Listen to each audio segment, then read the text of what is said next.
Ladies and gentlemen, welcome to the UN Day Talk. أهلا وسهلا بجميع متابعينا على وسائل التواصل الاجتماعي. نشكر حضوركم ووجودكم معنا لليوم. قبل ما أبلش اسمحوا لي أني أخبركم اليوم الحديث رح يكون باللغة الإنجليزية بحتة، ولكن خلال الأيام القادمة رح يكون في إعادة نشر للفيديو كامل مع الترجمة على الفيديو. مشاركاتكم بنحبها وتواصلكم معنا نرحب فيه، فرجاء إذا في عندكم أي استفسار أو أي تعليق نستنى نشوفه بالكومنتس إن شاء الله. So, ladies and gentlemen, dear guests, welcome and thank you for being with us for this live for today. This year, we're celebrating the 75th anniversary of the United Nations, which happens to be specifically this upcoming Saturday, the 24th of October. So on the 24th of October of 1945, the United Nations officially came into existence. And since then, this year by far has been the most challenging due to the global pandemic. The UN Secretary General Antonio Guterres said and described it as the world's common enemy. In Jordan, since the beginning of the crisis, the UN has stepped up its response and adjusted some of its programs to support the Jordanian government in facing the pandemic. So to discuss the UN Day Talk for today, I'd like to welcome our dear guests and speakers for today, Mr. Anders Patterson, the UN resident and humanitarian coordinator in Jordan. Welcome, sir. And Dr. Maria Cristina Profili, the World Health Organization representative in Jordan. Welcome, ma'am. So before we start our discussion for today, let's watch this video together. And it's about the United Nations 75th anniversary and the COVID-19 challenge.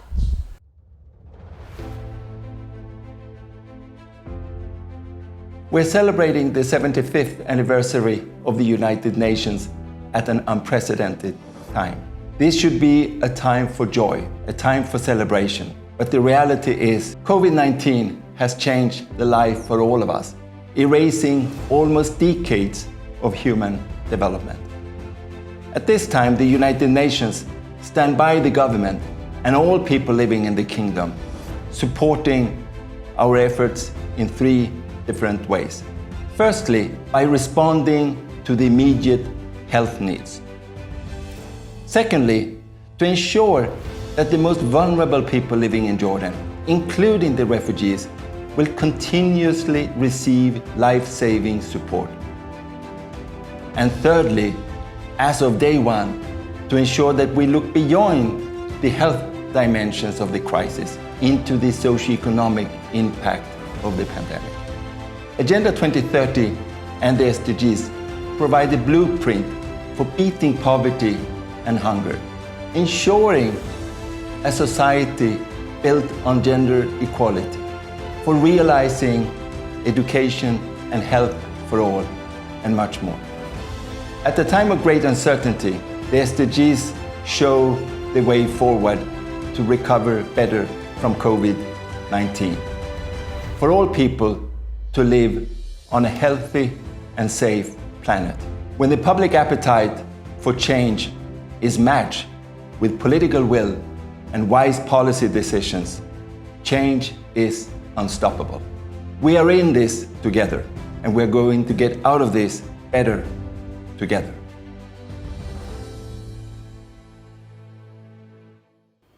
Thank you, Mr. Patterson, for this video. So, in reference to what we've just seen, let's talk in further details about the kinds of adjustments that were done to the UN programs here in Jordan in response to the COVID-19. Well, thank you very much, and thanks for having us here today. I think first and foremost, let me just say one thing loud and clear. What I admire the most right now is really the resilience of the people living in Jordan. Of all Jordanians, of all the refugees, of all the people in the kingdom, it has been nothing but absolutely admirable. And I think that without that, we would not have been where we are.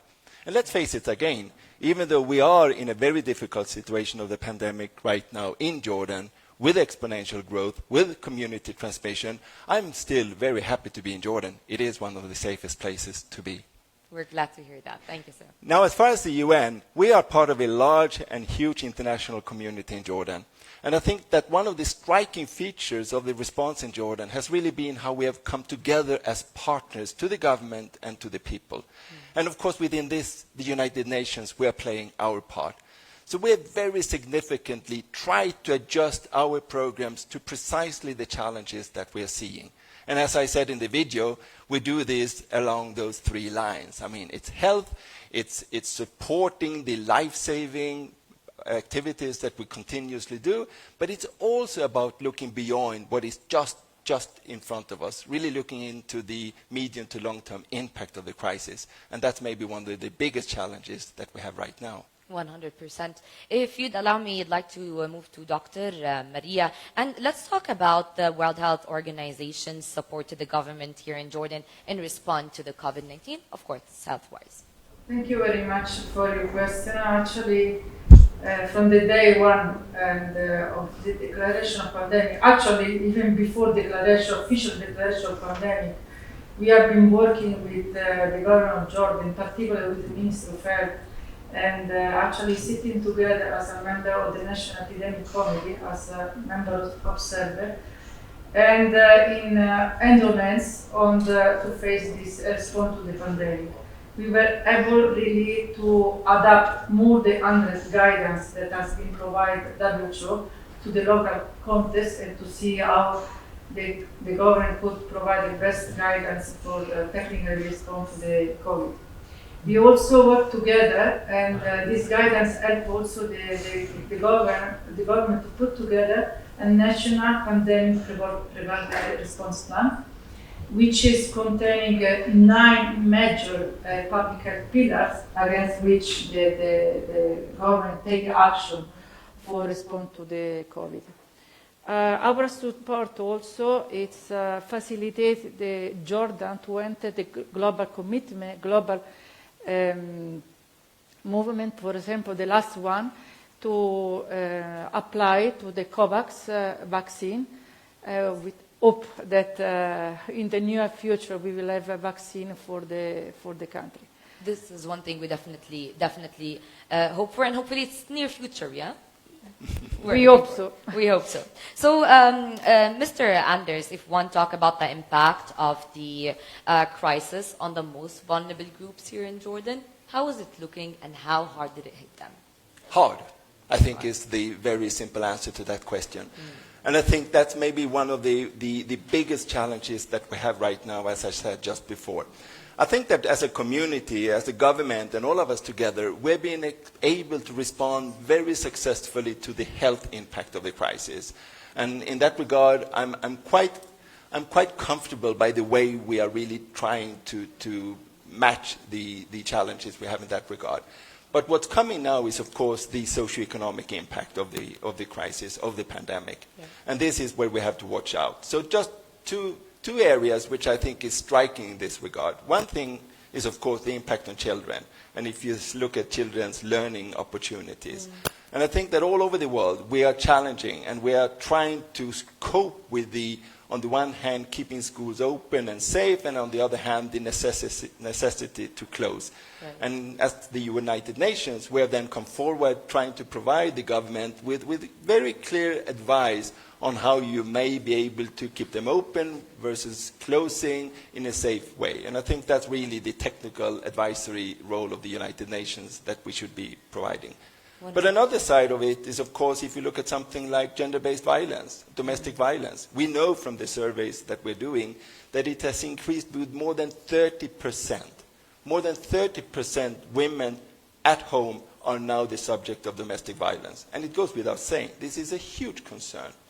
And maybe sometimes when we speak about those things, we have always the virus and the pandemic and the immediate effect just in front of us. But we tend maybe somewhat to forget that there's so many other consequences of the pandemic, of the COVID-19, and of the measures that will have to be put in place. Right. Whether it was talking about children and going to schools or the domestic violence, that the numbers of which are on continuous rise. I mean, this is, I believe, not only the subject that matters, the locals, but I believe the international community as well responding to it, acting or reacting, and in the first step, believing that it actually exists I believe that would be the first step towards getting over it or finding a solution towards it. We're looking forward to different implementations in that field. If you would like to talk about the sustainable development goals and the implementation of them here in Jordan. Well, first and foremost, you have to acknowledge that the pandemic all over the world, and this is of course not specific to Jordan, it has really erased decades of progress. Right. You know, before COVID, actually we were doing quite well. People's lives all over the planet was actually getting better, whatever people think. It was actually getting better. But of course, in a very short period of time, much of that has been erased. Now, and that of course goes to the Sustainable Development Goals. Of course, progress toward 2030 has become even more difficult. Yes. Now, on the other hand, though, what is really fascinating is at the same time, the Agenda 2030 and the SDGs, it really provides us with that blueprint, with that roadmap on how we are going to be able to actually recover better from the pandemic. And I think this is something I really want to put forward there loud and clear. I mean, COVID-19 was, of course, in itself a huge impact on our societies. But it did also demonstrate and it put forward the vulnerabilities of our societies, including in Jordan, obviously. So what we did before is as relevant today. We just have to do even more and to do even better. We're looking forward to more developments, not only locally, but internationally, definitely. If we'd move to you, Dr. Maria, and let's talk about the seriousness of the pandemic. And until this moment, we still hear people saying, no, it's just a political game, or it's not something serious. How can we face this? It's pandemic. We are really in pandemic. And we have all over the world 40 million of people confirmed cases. And with more than 1 million, 1.2 million deaths. In our region, in the Eastern Mediterranean region, we have almost 3 million of people with 72,000 deaths. So only this region accounts for 77% of the global number of cases. Wow. From an epidemiological point of view, in Jordan, we are in community transmission, and has been already stated by the government. So, which, as you can see, there is a significant upsurge of new cases, but this is not only Jordan, and there are several countries in this region that are facing the same trend. It's really critical at this moment, and this is what the government of Jordan is really put a lot of effort to identify who is carrying the virus. Yes. And to trace the contact and really to treat the symptomatic people. This is a huge effort that the government of Jordan is putting. We are really helping by all really United Nations agencies together with donors, which really are thanks, and to support this big effort that the country is doing at the moment. Yeah. May I actually jump in there, if you allow me? Because I think what Christina now speaks to and your question is really key to this. And the Secretary General just the other day launched the big pause campaign. Because what you're really speaking about is that we have to fight misinformation. Right. So all those concepts, all those ideas out there that we can, so to speak, we can just, just kind of continue as if it's nothing. It's simply not true. So the big pause campaign, it's really something that we from the UN, we are very, very keen on. That's one of the biggest things hitting us right now, in addition to the virus itself. 100%. I mean, this believing and the misinformation that is being spread between people is one of the reasons, unfortunately, it might be why it's been, we reached the level where we are today, continuous raise in the number of people who are suffering from COVID-19. On a good note here in Jordan, the number of people who are asymptomatic is way bigger than the people who are symptomatic, if we want to look at the positive side. But if we want to talk about combating misinformation, Doctor, how are we working? Let me also tell you that at the moment there are no therapy, there are no protocol. The only protocol approved by WHO is corticosteroid. So you know that there are 4 trials that are failed. That are failed to be, they reduce the mortality and people. Therefore, the only treatment, they are the non-pharmaceutical treatment. So it's wearing the mask, washing your hand, and keep the distance. This is the only way to treat this pandemic, to be sure or to make all the effort that the virus doesn't spread furthermore in the community. So, and I really appeal here in this United Nations Day, all colleagues and all community really to act upon. The government alone cannot really succeed if the community, if people, if individuals, myself, hundreds, yourself, do not comply with this public measure. It's an important message. 100%. So just to confirm once again to all our viewers, there isn't a vaccine yet, and there is no way you can protect yourself but abiding by the rules and regulations that are being set, from wearing the face mask, using sanitizers, and of course staying away from gatherings, Yes, most absolutely. importantly. Keeping your physical distance. I mean, we've been talking about it since March. By now, I believe that most people have understood it full on. So what is your message to everyone who is watching us right now, Doctor? And what is one thing you'd like to see, especially when we're talking about combating misinformation? Well, there are a lot of myths and the reality. We say in the combating the misinformation. We call it infodemic, actually, because really we are receiving information messages from, especially from social media at the moment. I would really warn people to really filter what they are reading and where they are reading. The government has launched recently, and we really with our support, the UN support, a national campaign, HELAC, or FIT. I think, sorry for my pronunciation. This is a good platform where really there are a reliable source of information that community, individual people can access and can find. And of course, in our WHO website, Jordan website, there are more than 100 technical guidance that has been uploaded. Of course, this is more for technical people, but also our website and has been viewed by more than 2 million of people in the last few days. Wonderful. So please, there are reliable information that you can access, that you can read, and of course we are here to answer any kind of question that you might need. Right. So again, this live is done for a reason. We would like to hear from you. We would like to hear your thoughts. If they weren't responded to directly throughout the upcoming days, either there will be action, or at least we're going to be taking a look at it to take into consideration every single word that is being written, and every single comment will be taken into consideration. Mr. Patterson, if we'd like to hear your final remarks about this topic in specific. Well, I think fundamentally we know, as Dr. Christina is saying, what we have to do. And I think really the message is very, very much, we are in it together, and we will only be able to get out of it better together. And I think that's really the punchline of the message we are trying to send, right?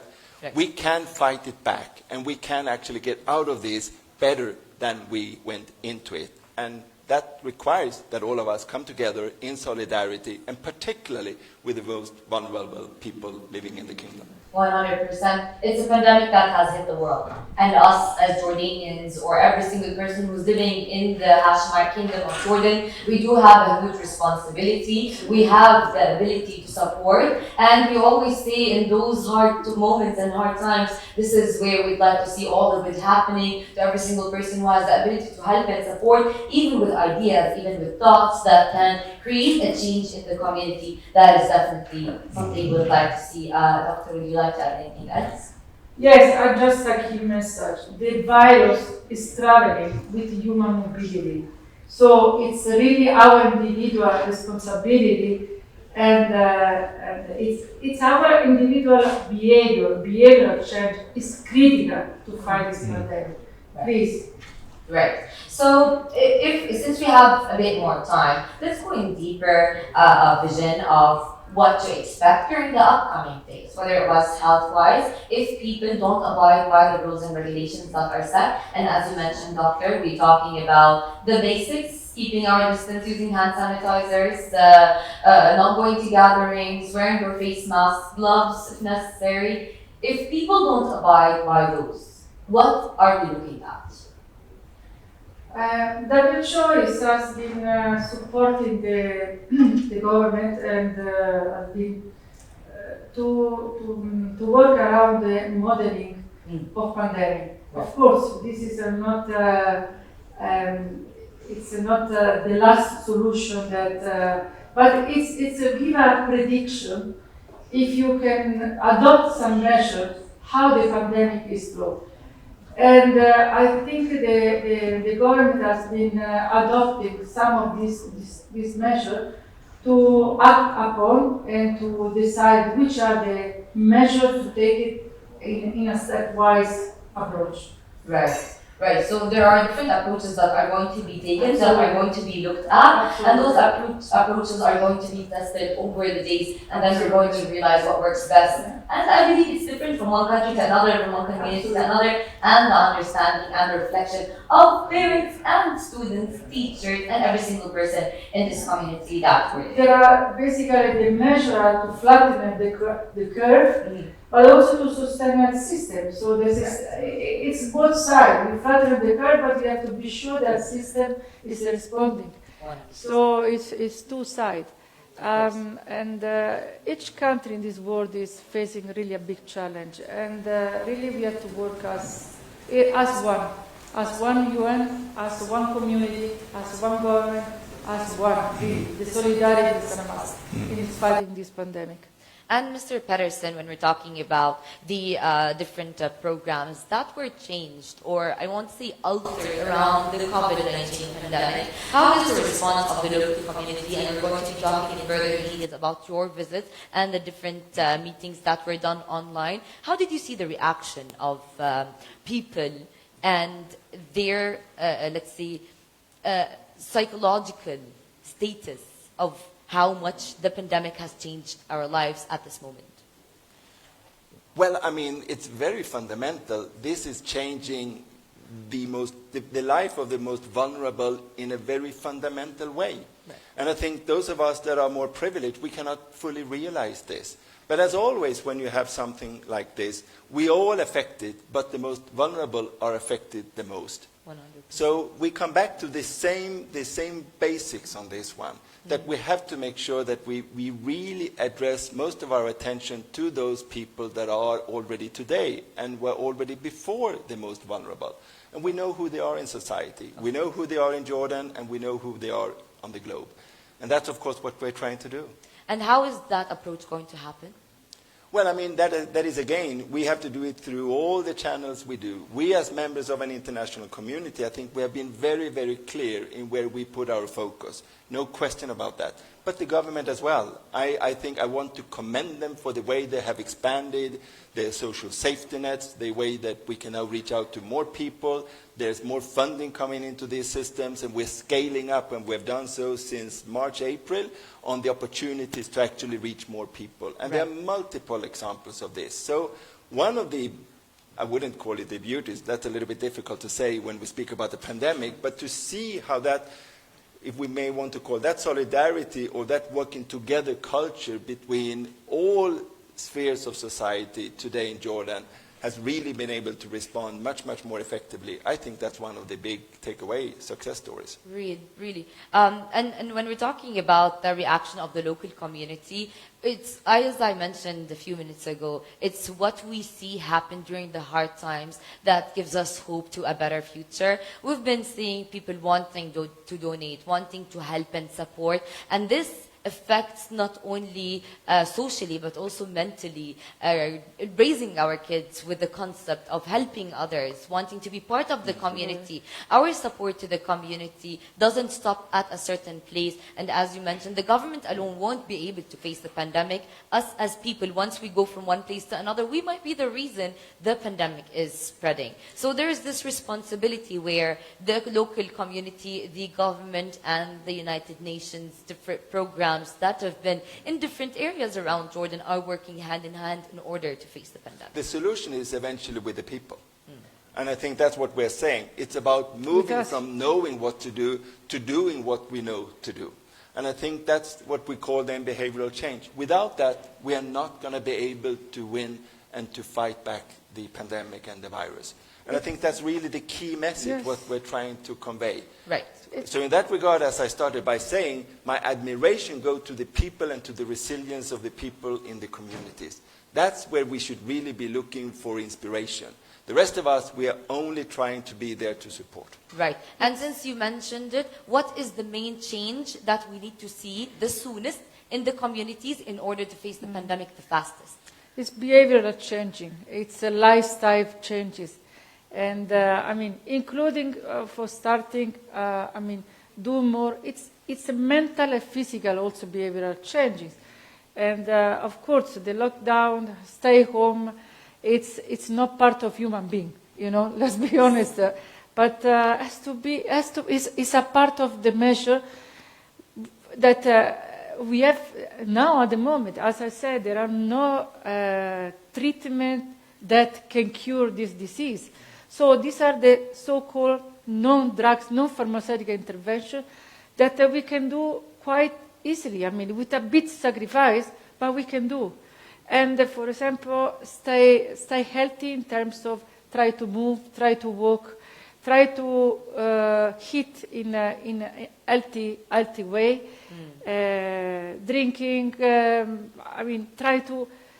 We say physical distance, but we say no social distance. I mean, try to connect with, even remotely. It's another way. We also learn a lot of things in how to work, how to connect in a remote way, which probably we didn't do before. 100%. So probably we will be a better community. I'm sure that it will be a better community after the pandemic. But there's a fundamental realization in this as well, right? When we speak about a mental, it's not about going back to what it was. I mean, what we have behind us actually demonstrated the vulnerabilities of our societies, right, and the lack of resilience of our societies. So when people say, I'm just waiting until it's over, well, I'm sorry, but this is going to be with us for the foreseeable future. We have to start living with a new reality. And of course, we're going to do our utmost to find all kinds of, including a vaccine, but we have to kind of internalize there's another way that will come after. And that, I think, is extremely important. And it's about actually being able to recover better, that we learn from the past in order to do differently for the future. 100%. So with all these changes, and as you mentioned, Dr. and Mr. Patterson, whatever changes that we faced and the lockdown, staying at home, it's not from the human nature. It's not something that we're accustomed to or used to. But a lot of people and a lot of studies are showing that there is a mental effect on the humans as much as there is of the effect of COVID-19. What is your point of view on that? Well, it's huge. I think it's huge, and that is what we are calling the secondary impact of the virus, right? And I mentioned just two aspects of this, but there are, of course, many, many others in terms of how children are affected. We have widely studied that. It's well known. So we have to find ways and means to address that and put that at the forefront. We know that it might be necessary to close schools, but we have to be very mindful of the impact that it has on children, both in terms of their learning opportunities, but of course also in terms of their well-being by and large. We know, for example, very well, and Dr. Christina will speak to this one, how other dimensions of a health system will then be negatively impacted when we have so much focus on the virus. Right. So I think it's a question about thinking many, many dimensions simultaneously. We cannot only think about one thing. We have to think about several things simultaneously, and only then we will be able to actually come through this together. But the first is really try to limit the spread of the virus. This is only us individuals can do now. So I would say we have this power to do it. So please, behavioral change, a way in which we live, can't reduce that. You see, when there is lockdown, the virus is dropping down. We understand it's not the best way to be home, to be locked.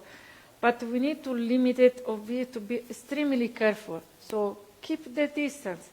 This is the first thing. Keep the distance, minimum 1 meter, if you can, even more. If you cannot, put the mask. The mask alone, without distance, it does not prevent the spread of the virus.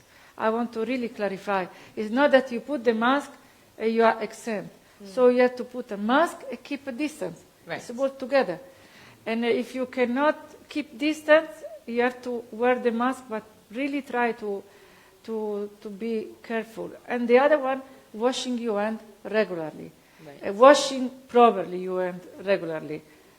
The best with soap if you have water, if you don't have with alcohol or with other means. But there are very simple, basic action that really can reduce the spread of the disease if 10 million of people in this country can do it. We can really help the government to face and to combat the response to COVID.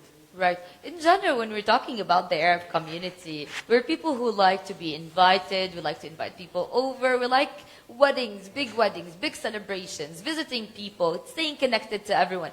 That's why I believe in the Arab region, it's way harder to create this sudden change and expect people to abide by it. I'm not saying whatsoever that we're not supposed to, and I'm not putting reasons of why people are not abiding by those rules and regulations, but at the same time, we're all humans. We all have the need to connect, the need to feel loved, the need to feel that you're surrounded by the people that you're always surrounded by. Especially that in different areas, in the same apartment building, you'd find the grandmother, the sons, their kids, their grandchildren, and it's just like they're all together. If each one of them goes to work and come back, what are the chances of spreading the virus? That's why when we say, once again, it is an individual responsibility of everyone to take care of themselves, not to feel guilty at a certain point that they, God forbid, have been the reason the whole family is sick, or someone is not asymptomatic like they are, or the immunity system in their bodies is not as strong as they are. So if we want to talk about the difference between the symptomatic and asymptomatic people briefly, doctor? When it comes to COVID-19. Yeah. Some people are asymptomatic. They do Yeah. the test, no symptoms whatsoever. Yeah. They test positive. But There you are- still have to be isolated. Exactly. Personal It isolation doesn't right now. Exactly. Right. Right. So you have to be home quarantine, in home isolation. And but home means you have to have your isolation in the room. Because if you stay in positive in the house, you will infect the other. There is high risk. So I know it's very difficult, but that's the only way to do it. And the asymptomatic, if they are mild, can stay home as well. And when they are having symptoms like coughing or breathlessness, they cannot breathe. They have to really seek care on the hospital. Right. There are one line of the hospital that are dedicated to COVID. 100%. One of the sentences that I heard and I absolutely respect is that act with everyone as if you tested positive and act with everyone as if they're positive. That way, you'll stay Exactly. safe, keep your distance, stay away from Correct. everyone, and you keep your distance Correct. from Yeah. everyone and keep everyone. Potentially, everyone can be infected, or even if we are asymptomatic. I mean, we can carry. I would say we can carry the virus. Right. So it's different. But in this case, the risk isn't on the carrier, but on the people who might not be asymptomatic, on the elderly, on the kids, on people who have immunity problems. Those are the people that we should keep Yeah. looking forward to keeping them safe and sound. I can't thank you enough for all those details. I can't thank you enough for all of your hard work that has been done locally and internationally with the United Nations. Mr. Anders Pedersen, the UN Residence and Humanitarian Coordinator in Jordan. Thank you so much for this session, and you're going to stay with us for the upcoming Thank you session as very well. And of course, Dr. Maria Cristina, the World Health Organization representative here in Jordan. Thank you so much for all those details, and thank you for all of your hard work. Ladies and gentlemen, once again, we are still live right here. We're going to continue with the second session in a few minutes, but for now, I will leave you with this video that gives you details more about the UN 75th initiative. I'll leave you with this video, and then we're going to be commencing with the second part of this wonderful day. Stay tuned.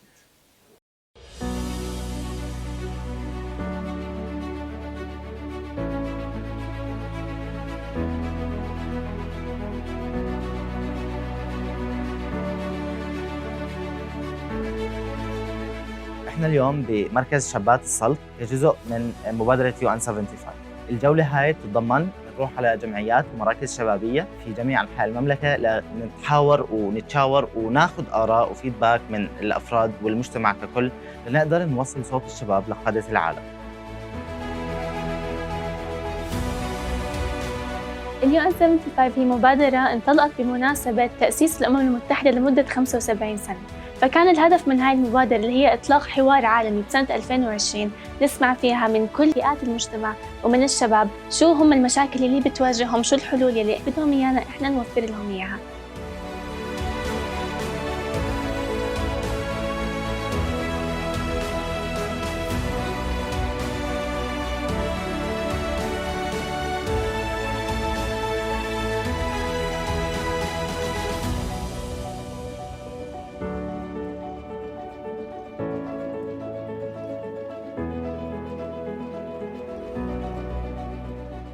تمكين الشباب، كسر حاجز الإحباط لدى الشعوب. بالنسبة إلي الأمن والاستقرار. أهم الأولويات بالنسبة لي تعزيز حقوق الطفل، الأمن والسلام. التحديات الاقتصادية، إنهاء الحروب الباردة. الفجوة الفكرية بين الأجيال. تنمية الفكر لدى الشعوب، التنمر والعنف واللجوء والحروب.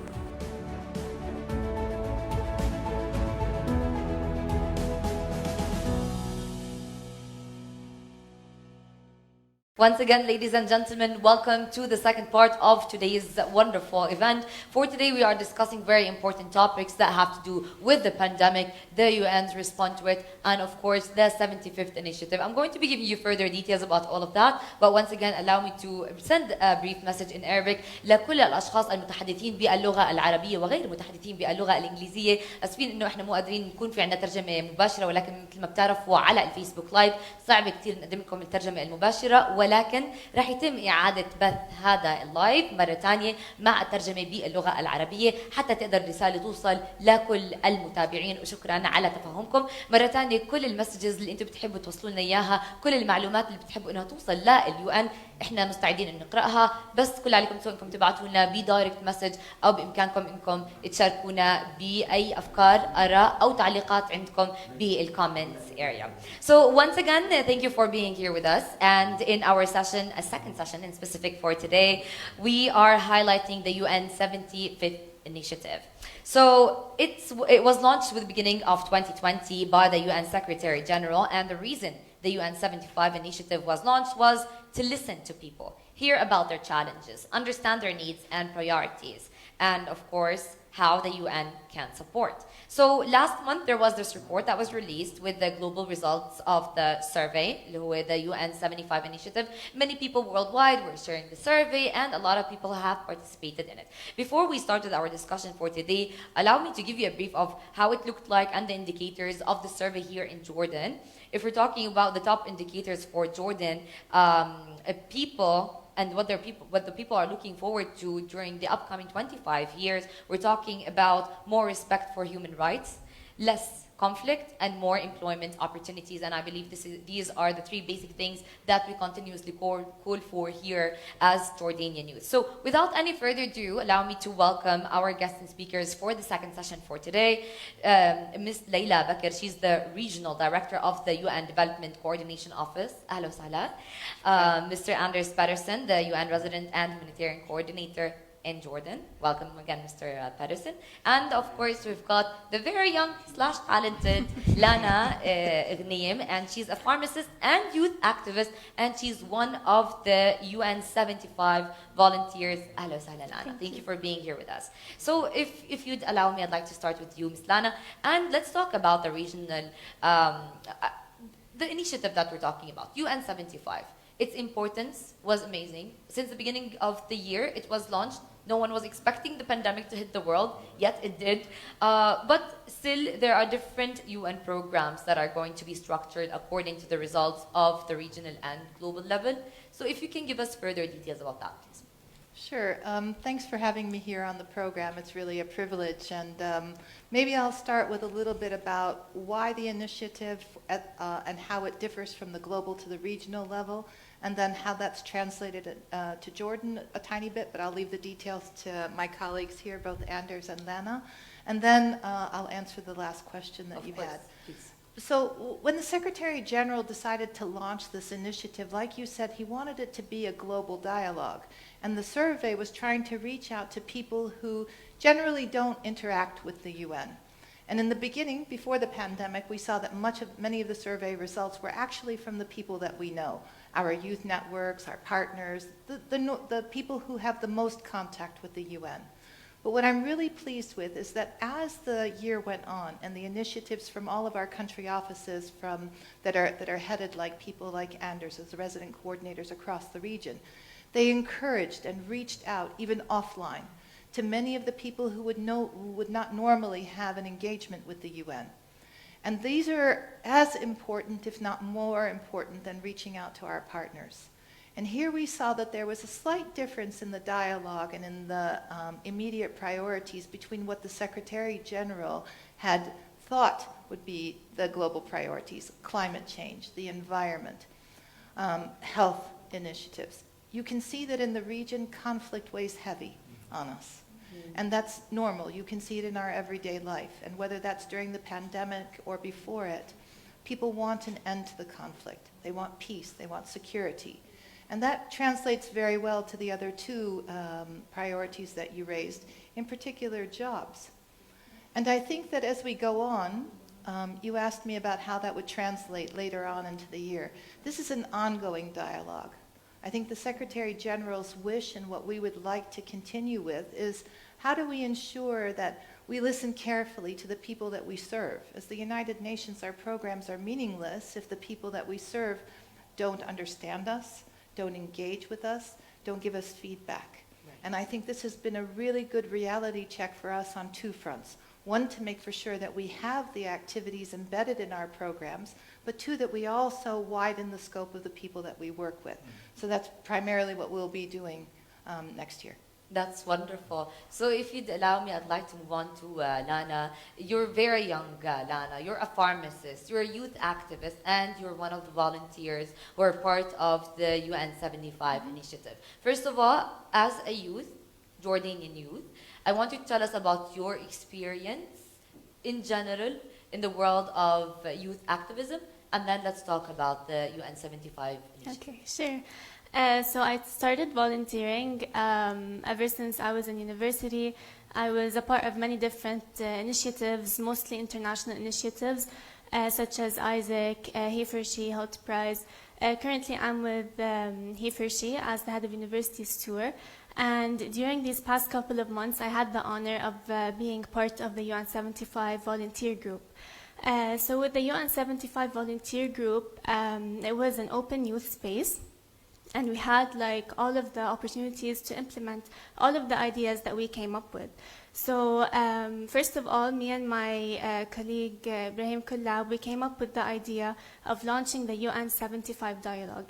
And earlier in February, I was part of the youth group, which participated in the UN 75 dialogue with Mr. Anders Peterson. And it was organized by the UNFPA. So I thought, what better way to actually transfer my experience to other youth than the UN 75 dialogue. So first of all, we wanted to have it as a virtual tour since we are living in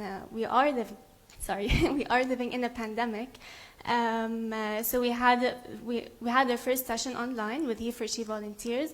And then we thought, like, not everyone in Jordan has access to this technology. Right. So we launched the tour on the ground. We went to different places around Jordan, from the north to the south, and we talked to people of different backgrounds, of different age groups, and we heard from them what priorities they had and what they wanted the UN Secretary General to actually hear from them, what action he wanted them to take. So I thought it was a very great experience for me to actually learn a lot from people around me and to actually give others the opportunity to make their voices heard to world leaders. Bravo. I mean, you can't be but proud of such an amazing Jordanian example. Thank you. Wow, hats off. So if we're talking about your experience dealing with people in different places around Jordan, how was it and how different was it going from one government to another? It was very different. I mean, it's like drastic differences between like different governorates around Jordan. And what's very interesting is that each area in Jordan has different requirements. Like we learned different things in each place, and they have like very different needs for like ideas that they shared with us. So I was actually very inspired by a lot of the stories that I heard. Living in Amman, the capital, we're actually very privileged, and it's like very different how we're living, and all of the things that we view as basic, they view them as very like, you know, extra things, and they're actually basic human needs like Wi-Fi. I mean, like in like today's generation, Wi-Fi technology and these things.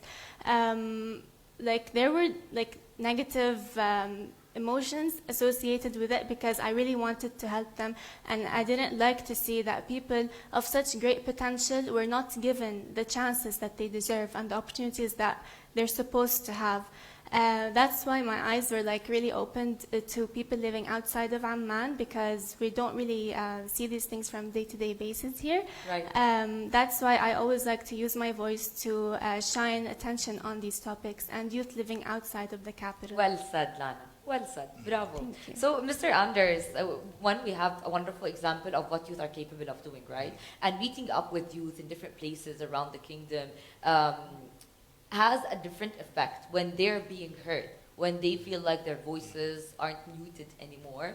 The change can start happening. Let's talk about those dialogues, those challenges that are being faced by the local communities all over the kingdom, and what is the actual effect that should be expected by them?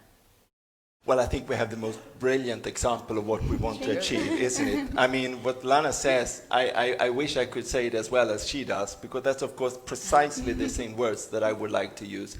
And I think really what's striking, and it's not surprising, but it's striking when you reach out, when we were able to have more than 7,000 people responding on the survey.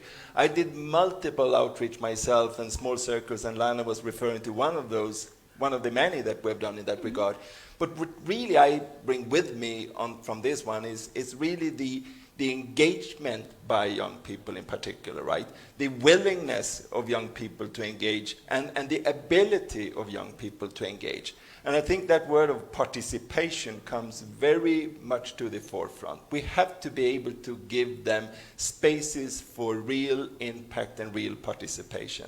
Right. And I think people like me, we tend to believe that we know best, honestly speaking. And what we're really seeing is that we do know something. I don't want to be completely take that away, but I think that we have to be much, much more tuned in to the realities of the people. So when I take with me from what Leila was describing from the Secretary General, from the regional levels, is of course trying to translate this to Jordan and to say, how will we as the United Nations in Jordan, as much as we are in a member states organization, because we're made up of member states, we are eventually a people's organization. Right. We're there for people, and that's our raison d'etre. So of course, this is what we want to have much, much more of, to reach out, to listen, but not only to listen, but actually then to change ourselves. Exactly. Because without change, it's not much worth of listening, honestly speaking. 100%. We're going to follow up on this point after I move to Ms. Leila. If we're going to talk about how will the results be incorporated in the UN programs in general, people are being heard. Excellent. Perfect. My message is there, and then I'm expecting someone and those who heard me to take action in order to help me implement it in my local community or create a change in my local community. How is this approach going to be taken? Well, I think it's not up to us to say what that change will look like, and it's precisely kind of linking into what Lana was describing. For the first time, even people in Jordan, we can't just say young people in Jordan. It's not the same, depending on where you are, depending on which culture you come from. It's not homogeneous. And so I think that widening that scope, widening the net of people that we work with, and not just having someone, it's great that Lana was able to be here and to represent a wider constituency of Jordanian youth. But I think the hope is that on two fronts. One is that the people that we have been able to reach, how are you going to organize that voice? Because right now it's just one way. They're telling us And it could be, it's based on needs, it's based on perception. And this was mostly about perception. We wanted to hear what people think about us and how we can improve our work. One way will be to ensure that it's not just a one-off. So great, we went out this one time on the survey, we started the dialogue. How are we going to organize that? At the country level, but not just at the country level, within those communities. What does it mean for the youth networks to get organized, to be able to have not only a representative of young people from Amman who've heard other people, but to bring in those voices? How do we get them accustomed to working with the UN and change both the young people who haven't worked with us before to engage them, and for us to be able also to understand what it is that they need from the UN to be able to support them, to find a job, to be active vectors of change on how to prevent conflict, how to ensure that there is understanding, participation. And those are very difficult challenges at the moment because people get frustrated easily. So we count on all of our partners, we count on the people that we work with, and we count on the continuous engagement because it can be very frustrating over time. Don't get frustrated. Use that frustration to propel you to say, okay, we haven't been able to get our voice heard. What would it take? Do you want to use social media? What kind of engagement? And then to work through those problems. And I have full trust that people like Anders and the team that he works with here, you see the head, but there's a whole army of people who are working with Anders on the UN very, very persistently. And we hope that we can engage and continue to do that over the course of time. We're definitely looking forward to more of that. I mean, it's already there, and since we have Lana here, that shows that the first step is being taken by this upcoming generation, and let's hope with the upcoming years we'll see more and more of that, and more youth are going to be heard, and their voices will reach wherever they have to reach. And if we're going to be talking about the national priorities that you've heard directly from people, and what they really want, and I believe right now with the pandemic, we can relate it with the first topic that we discussed with in the first part of today's session. People now have many things and many concepts that they're thinking about. First, we started with unemployment. We started with health management and all those basics that were there from before. And then now with the pandemic, those things have increased. Which are going to be the priority to face, and how are they going to be dealt with? Well, I wish I had a simple answer to your question, right? It is not that simple, and that is, of course, what I think is really what I took with me from the survey. There are many things, but one of those things was very much that those priorities that you spoke about before, you spoke about security, you spoke about human rights, you spoke about jobs and social protection, that is actually fundamentally what the United Nations is all about. That's the pillars of the United Nations: safety and security, human rights, development, and humanitarian response. So it's actually speaking very, very closely to us what we are as an institution. And I was reassured that we just have to further improve on what we're doing in that regard. So that's one of those, I think, big takeaways for me in that regard. The other one is then, of course, much more specifically to Jordan right now. When we did this during a pandemic, right? So, of course, answers are influenced by the fact that we are in a pandemic.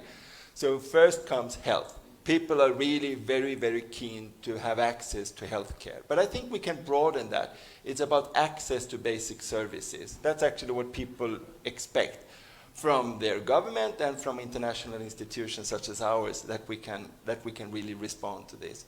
But the other two, I thought they were really encouraging in many ways, because the second one that comes forward is that people speak about the most vulnerable. So even though I would assume, I'm not an expert on that one, that people that are more privileged tend to respond to the survey, nevertheless, they thought about the most vulnerable. And that came forward very, very clearly in the responses to the survey. And that's something that I take very much with me, that there is this degree of we are in it together. Right. And this third one, you know what that was? That was the question about solidarity. And if there's something I think we've seen globally in response to the pandemic, is maybe somewhat of a lack of solidarity, right, across the globe. But people speaking out, at least people in Jordan, they speak about solidarity as one of the 3 main things that we really have to put at the forefront. Isn't that quite encouraging? I think that it is. Of course. Of course, and again, we are seeing a live example, and Lana, you are one of the Jordanian youth. You were part of the initiative, and yet you were the person who was listening to other people, maybe your age or even older, in different governorates around the kingdom. What was one of the most significant moments while going around and listening to people, an incident in specific that made you stop and think and realize there's a huge difference or gap between what you might be living and seeing and what others might be living and seeing? There's this story that I always tell people when they ask me this question. It was like the people in that area that we went to, they were like super excited that there was a pharmacy next to them. And it opened recently because they're always used to driving really long distances in order to reach basic healthcare facilities. Another thing that really inspired me or really impacted me was I saw this guy. He was like in his 20s. He was like full of potential for life, but he was really hopeless at that point because he thought that there's no point in him trying because no one's going to listen to him and no one's going to support him achieve his dreams. He had a lot of ideas. He needed to talk to like people that could help him, but he just gave up. And this is a story that I always mention because it really did break my heart seeing someone with such great potential being put down so harshly. And I just want to add something with regards to what Ms. Layla said. When we finished our dialogues, we used to summarize all of the results and write them in a report following the UN 75 dialogue format, and we used to send them to Khitam, which is, I have to mention Khitam because she was a great support for us. She provided us with literally everything that we needed. With regards to transportation, we designed T-shirts, pins, notebooks, pens. So anything that we needed, Khitam was always there, so I have to mention that. And so we would send these reports to Khitam, and Khitam would send them to the headquarters. Wonderful. So we would feel that we have delivered the message of the people to like world leaders. You most definitely have. And Ms. Layla, what are your final remarks on the UN 75 initiative? Well, I think like every initiative, it got off to a good start. But the really hard part starts now. It's easy to listen to people, and you can be empathetic, you can want to do good. But the really hard part comes in the question that you asked me before. How are we going to organize ourselves? And here is where it takes the entire nation, I suppose, if we're talking about Jordan, and certainly from everyone who works in the United Nations. We are trying to figure out how we best support people on the initiative to take it from just being a good idea and a good first impression to making a real difference. And this is something that the UN has been, I'm going to be totally honest with you, has been struggling with over the last years. And one of the things that the Secretary General has been trying to impress upon us is that it's not good enough just to hear people. It's not just enough to have a good intention or a good initiative.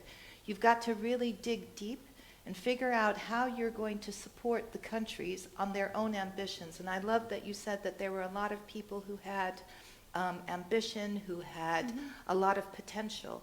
So we are the connectors of those dots to figure out what the government is trying to do, what the potential that you have, and where the UN can support that. And I think that's where we're headed for right now. So we count on everyone here to continue to feed that voice up. I have to sneak something in. I'm UNFPA.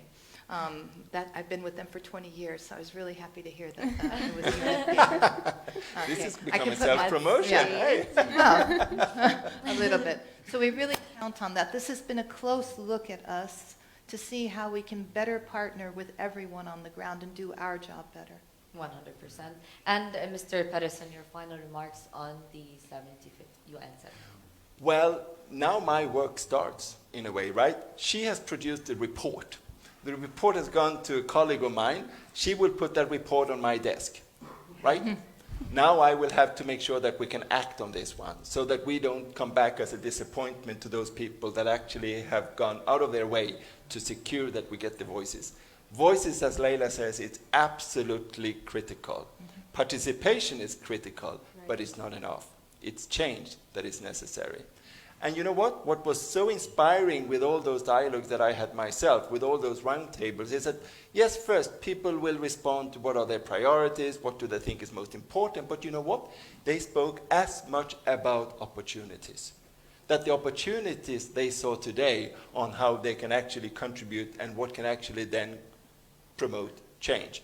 There was a lot of talk about modern technology, about IT, as one of those drivers, one of those accelerators for positive change. That was something that I take with me very much, and I hope that I will be able to justify your report. So, hey, Khitam, we have a lot of work to do. Thank you very much. We are so happy to hear such positive feedback, and we are definitely looking forward. If I want to sum up what has been being said over the past few minutes, I would look at it as three main pillars that each working together would create the actual change that we want to see on ground. Our youth and local communities, the Jordanian government, along with the UN, all those coming together would be able to see the difference. The difference can be created through youth, because we always say they're the upcoming generation who are going to take over the world, and making it a bit easier for them, I believe, is a huge responsibility from different people and different partners around the world, and this is something we definitely look forward to. I can't thank you enough for all the wonderful messages, positivity that's been roaming this hall, and for your continuous support to the local and Jordanian community in specific. We're looking forward to actual change in the very near future. Ms. Leila, the Regional Director of the UN Development Coordination Office, thank you so much. Mr. Anders Patterson, the UN Resident and Humanitarian Coordinator in Jordan, thank you so much. And of course, our young volunteer, Lana, pharmacist, and a youth activist, thank you so much for your hard work. Yani, throughout the wonderful sessions that we had today, and of course, as I mentioned, they're going to be presented with the Arabic translation for everyone who didn't understand to understand. مرة أخرى رح يتم ترجمة كل الحوار اللي صار اليوم، سواء كان بالسيشن الأولى أو الثانية للغة العربية، حتى نقدر نوصل الرسالة وإيش هي الأشياء اللي رح يتم رؤيتها على أرض الواقع خلال الفترة القادمة. من هون لغاية أقل من أسبوع إن شاء الله رح تكون في عندكم مترجم باللغة العربية حتى توصل الرسالة. A huge thank you goes to every single person who's trying to create a change. Us as a Jordanian community, yes, we are facing the normal challenges that we'd usually face from the pandemic being an extra. I mean, yes, it's a lot to handle, but because we're talking about solidarity, because we're talking about finding the people who would help, support, and holding the responsibility to stay safe, keep our loved ones safe, and at the same time not forgetting any of the main things that we've discussed for today. We're looking at a brighter future. This is something we're looking forward to. شكرا كثير على متابعتكم لنا. Thank you so much for following with us throughout this live. Hope you enjoyed it. And once again, your comments are going to be waited for. Whatever interactions you'd like to be seeing in the near future, please do share it with us, and we'd love to share with you that. I was with you, Lynn Al Halawani, the moderator for today. Thank you so much, and have a wonderful evening.